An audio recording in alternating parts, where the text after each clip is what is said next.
বন্ধুরা আজকে আমি এমন একটা রেসিপি শেয়ার করবো আর এই রেসিপিটা দেখে তোমরা ঠাস করে পড়ে যাওয়া বুঝছাও। এটা হলো জীবজন্তুর হক মেরা খাওয়া। তো এই জন্যই কই যে হাতি বারে বারে আইসা মাইসিকে তাড়া করে কে। তো যাই হোক, এইটা বানাইছি আমি কলা গাছ দিয়ে। আর কলা গাছের যে ফালাইনা অংশটা আছে ওই অংশটা দিয়ে আমি আজকে একটা পাকোড়া বানাইছি। তো চলো দেখে নাও এই রেসিপিটা আমি কিরম করে বানাইছি।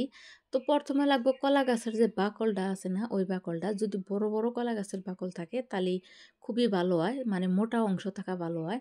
তো আমি একটা কলার বাকলটা নিয়ে এসি, বাকল মানে ডাইগা তো নিয়ে এসি, নিয়ে এসে ওই যে বুকাটা ফালা দিলাম, মানে মাঝের অংশটা ফালা দিলাম কাইটা। তারপর সাইডে দুই সাইডে থেকে মানে কাইটা ফালা দিয়ে ভিতরে যে জালি জালিদার আছে না, এই যে প্রকৃতির যে জালিটা আছে, এই যে দেখছাও জালিটা, এই অংশটা নিয়ে রাখবো। তো আমি নিয়ে নিলাম, এবার করে আমি অনেকগুলো নিয়ে নেব।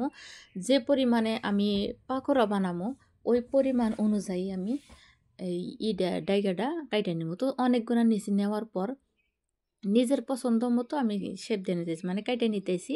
যদি তোমরা ছোট ছোট করে খাবার চাও তাহলে ছোট করে না পারো, কিন্তু আমি খামো বড় বড় করে, ওই জন্য বড় বড় টুকরো করে নিতেছি। আর এই কলা গাছ খাওয়ার খবর যদি হাতের কানে যায়, হাতে কিন্তু দৌড় ফেরে আসবো বুঝছাও। তো যাই হোক, সাবধানে খাইও। তো আমি অনেকগুলো কাইটে নেওয়ার পর একটা গামলার মধ্যে দিয়ে এখন দিয়ে দিতেছি নুন।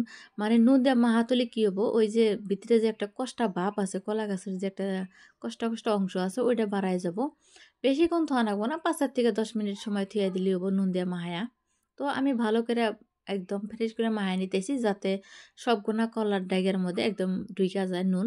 তো অনেকক্ষণ হয়ে গেছে গা। তারপর এই যে পানি দিয়ে ভালো করে ধুয়ে নিতেছি, একের থেকে দুইটা ধোয়া দিলে হয়ে যাবো গা। আর এটা পানি ভালো করে জড়ায় না নাবো, যেহেতু কলা গাছ আর কলা গাছের মধ্যে প্রচুর পরিমাণে পানি থাকে, তার মধ্যে অনেক পানি দিছি। তো আমি চিপে চিপে তুলে নিলাম। এখন একটা কড়াইয়ের মধ্যে তেল গরম হইবার দিলাম আমি। তো আমি সাদা তেল ব্যবহার করতেছি এখানে। ওইদিকে তেল গরম হইতেছে, এইদিকে আমি এই যে পাকোড়া যে বানামু কি কি মশলা ব্যবহার করবো ওই গুনাই আমি এখন দেখামু। তো যাই হোক, পরিমাণ মতো দিয়ে দিলাম নুন, যেহেতু আমি নুন দিয়ে মাখাতেছিলাম নুনের পরিমাণটা কমিয়ে দেওয়া লাগবো। তারপর দিয়ে দিলাম হলদির গুঁড়া, হলদির পরিমাণটা অল্প বেশি করে দিলে ভালো। এখন দিয়ে দিলাম শুকনা মরিচের গুঁড়া, আমি ঝাল ঝাল করে বানাবো ওই জন্য শুকনা মরিচের গুঁড়াটা বেশি করে দিয়ে দিলাম। আর এখন দিয়ে দিলাম এটা চাইলের গুঁড়া, শুকনা চাইলের গুঁড়া ভেজা দিলে হবো। আর যদি কর্নফ্লোর থাকে না, কর্নফ্লোর দিয়েও বানান যাবো, বেসন দিয়েও বানান যাবো, তো যে কোনো দিয়েই বানান যায় এটা।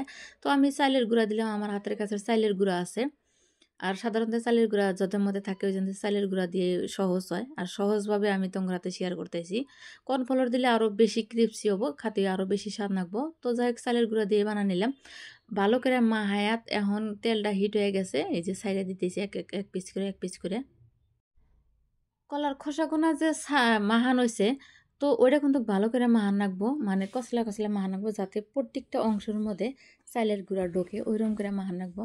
তো আমি সবগুনা হেনে দিয়ে দিলাম, দিয়া হালকা আছে মানে বড়াগুনা দেওয়ার পরে সামান্য আঁচ দিয়ে আমি একদম অনেকক্ষণ সময় নিয়ে মুসমুসা করে এই যে ভাইজা নিছি।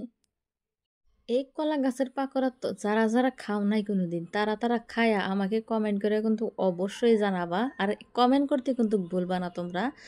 আর এই কলা গাছের পাকোড়াটা যেটা মুসমুসা হয়, অসম্ভব মুসমুসা। তো যাই হোক, সম্পূর্ণ পাকোড়াগুলো আমার ভাজা শেষ। এই যে আমি যে পরিমাণে খামো ওই পরিমাণ অনুযায়ী আমি এখানে নিয়ে নিছি, আর ওই পরিমাণ মতো এই যে ভাইজা নিলাম। তো দেখতে চাও কালারটাও খুবই সুন্দর হয়েছে। তো এখন দেখাইতেছি আমি একটার হাতে আর একটা বাইঙ্গা দেখাইলাম, মানে বাইঙ্গা দেখাইতেছি যে কত মুসমুসা হয়েছে। তো বন্ধুরা, আমার রেসিপিটা হেনে শেয়ার, যদি আমার এই রেসিপিটা তোমার ভালো লাগে লাইক শেয়ার কমেন্ট করে দিও। তো আজকের মতো বিদায় নিতেছি, আবারও আসবো কোনো নতুন এরম রেসিপি নিয়ে। ততটাই তোমরা সুস্থ থাকো, ভালো থাকো, আমার পাশে থেকো।